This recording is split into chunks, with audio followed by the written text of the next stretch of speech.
एक तासुर ये दिया जा रहा है कि जी पीटीआई पंजाब जो है वो उस भरपूर तरीके से मैदान में नहीं आ पा रही, मुख्तलिफ वजूहात की बिना पर, कि जो मतलब है कि जो लोग कहते हैं ना हालात के मुतकाज़ी है कि वहाँ से अगर आप लोग अनाउंस भी करते हैं कभी कैंपेन तो इतने लोग नहीं निकल पाते। फिर साथ साथ जो आपको रिऑर्गेनाइज करने की बात की तो उसके अंदर भी हम थोड़ी सी बात करेंगे क्या चैलेंजेस दरपेश हैं, लेकिन पहले तो इस पर ही आ जाएँ कि क्या वजह है कि पीटीआई पंजाब जो है वो बैकफुट पर नज़र आ रही है। जी मुझे तो नहीं लगता आमिर भाई, पीटीआई पंजाब बिल्कुल भी बैकफुट के ऊपर है। आपने समड़ियाल के इलेक्शन में देखा है पूरी पीटीआई पंजाब ने जिस तरह से मिलकर इस इलेक्शन को लड़ा था। हर पोलिंग स्टेशन की बिल्डिंग के बाहर हमारा कोई ना कोई एमएनए एमपीए टिकट होल्डर के कैंडिडेट्स अपने लोगों के साथ मौजूद थे। मैं तो पूरे पीटीआई पंजाब को खिराज तहसीन पेश करना चाहती हूँ। हम सब ने इकट्ठे होकर इस इलेक्शन को लड़ा है।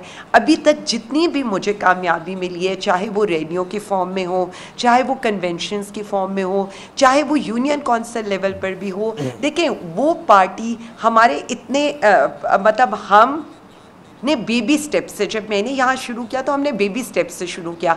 आप ये देखें ये वही पंजाब है जहाँ पर खान साहब की तस्वीर लेने के ऊपर मुकदमे हुए हैं, यहाँ पर पीटीआई का परचम उठाने के ऊपर मुकदमे हुए हैं, पीटीआई का परचम दुकानों में रखने पर मुकदमे हुए हैं।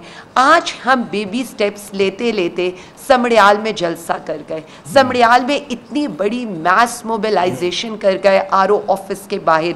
इसी तरह हमारी रैलीज देख लें, हमारी एक वो जमात जो हुकूमत में भी है, इक़्तिदार में बैठी है, पंजाब में भी, सेंटर में भी, बाकी जगहों पर भी काबिज है, उनकी रैलीज और हमारी रैलीज का, जिनके ऊपर एफआईआर्स का खतरा हो, अदालतों का खतरा हो, 780A के खदशों, उसके बावजूद जो हमारी, मैं तो बिल्कुल खिराज तहसीन पेश करूंगी अपने एक एक वर्कर को, अपने एक एक टिकट होल्डर को, अपने एक एक एमएनए एमपीए सब लोगों को। अच्छा ये क्योंकि बताइए, ये मुझे बताइए, ये कोई पॉइंट नहीं नोटेड, होता, ये सब लोग हैं जिनकी वजह से आज हम कामयाब हैं। अच्छा ये मुझे बताइए कि आपको जिम्मेदारियाँ दी गई कि जी तंजीम 9 की जाए तहरीक इंसाफ की, फिर उसके बाद हमने सुना और आप मतलब आपने खुद आपको मुझसे ज़्यादा इल्म होगा कि जी सुना पार्टी के अंदर से कुछ आपकी मुखालफत हुई और इतनी हुई कि फिर इमरान खान साहब को बताते खुद जो है इंटरवीन करना पड़ा कि आपको दोबारा कमेटी में शामिल कराया जाए। क्या मामला है कि वो जो एक पार्टी में इन हालात में जो यूनिटी की ज़रूरत होती है वो बाज़-औक़ात दिखाई नहीं देती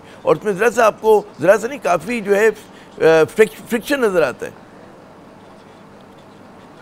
अच्छा वैसे मैं एक बात बता दूं कि इंटरनली ऐसा कुछ होता नहीं है। अच्छा। इंटरनली मेरे ख्याल में इख्तलाफ नहीं होता, हमारे इख्तलाफ राय ज़रूर होता है। जहाँ तक ये सारा एपिसोड हुआ जी, मैं तो समड़ियाल की कैंपेन में थी पिछले काफ़ी दिनों से और मुझे तो ना इन चीज़ों में का पता था और ना मैं इन चीज़ों में ज़्यादा इन्वॉल्व होती हूँ। देखिए मेरा काम है, मैं एक वर्कर हूँ। शायद पाकिस्तान तहरीक इंसाफ को, वज़ीर आज़म खान को आपको ये क्रेडिट देना चाहिए, वही पंजाब जिसमें एक तरफ शरीफ ख़ानदान की एक जो साहबजादी हैं उन्हें चीफ ऑर्गेनाइज़र बनाया गया जिनके अपने क्रेडिट पर कुछ नहीं था, और एक तरफ तहरीक इंसाफ ने अपनी एक कारकुन को चीफ ऑर्गेनाइज़र के ओहदे पर रखा और बिठाया और उसके बाद मुझे पूरे इख्तियारात दिए गए। मैं ये समझती हूँ कि ये दो नज़रियों का फ़र्क आपको साफ नज़र आ रहा होता है। उसके बाद देखें ये चीज़ें बहुत छोटी रह जाती हैं, कमेटियाँ बन जाना, काम वो नहीं होना। हमारा ग्राउंड पर इतना ज़्यादा काम है, हमारा फोकस, हमारा मकसद, हमारा नज़रिया इतना बड़ा है कि ये चीज़ें ना बहुत पैटी रह जाती हैं, ये चीज़ें बहुत छोटी रह जाती हैं। हमारा फोकस मरियम साहिबा के तस्करा अपने लीडर की रिहाई है, हमारा फोकस उनकी अहलिया को जिस तरह वो मतलब उनकी तबीयत पर हमें बात करनी चाहिए, जिस तरह से उनके साथ नारवा सलूक किया जा रहा है, जिस तरह डॉक्टर यास्मीन को, शाह महमूद कुरैशी साहब को, चौधरी इजाज साहब को, उमर चीमा साहब को, महमूद रशीद साहब को, मिलिट्री कस्टडी वालों को, हमारे गुजरांवाला के लोगों को, बाकी जगह पर हमारे कारकुनों को रखा जा रहा है।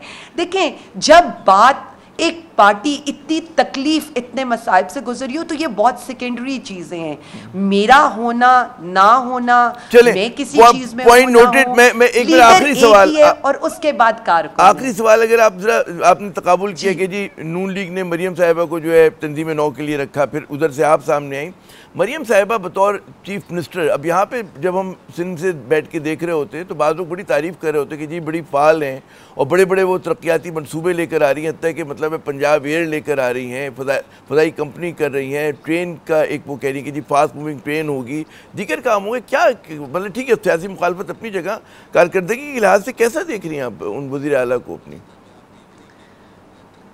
जी बिल्कुल, उनकी कारकर्दगी टिकटॉक में, इश्तिहारात में, अखबारों को इश्तिहारात देने में तो नंबर 1 है। लेकिन जो ग्राउंड रियलिटी है वो आपके सामने है। इस वक्त जो किसान के हालात हैं, मतलब मैं किस किस फसल का नाम लूँ। इस वक्त किसान तो अगली कभी गंदम काश्त ही नहीं करेगा। आप मकई की हालत देख लें, आप चावल की हालत देख लें, आप बाकी चीज़ों की हालत देख लें।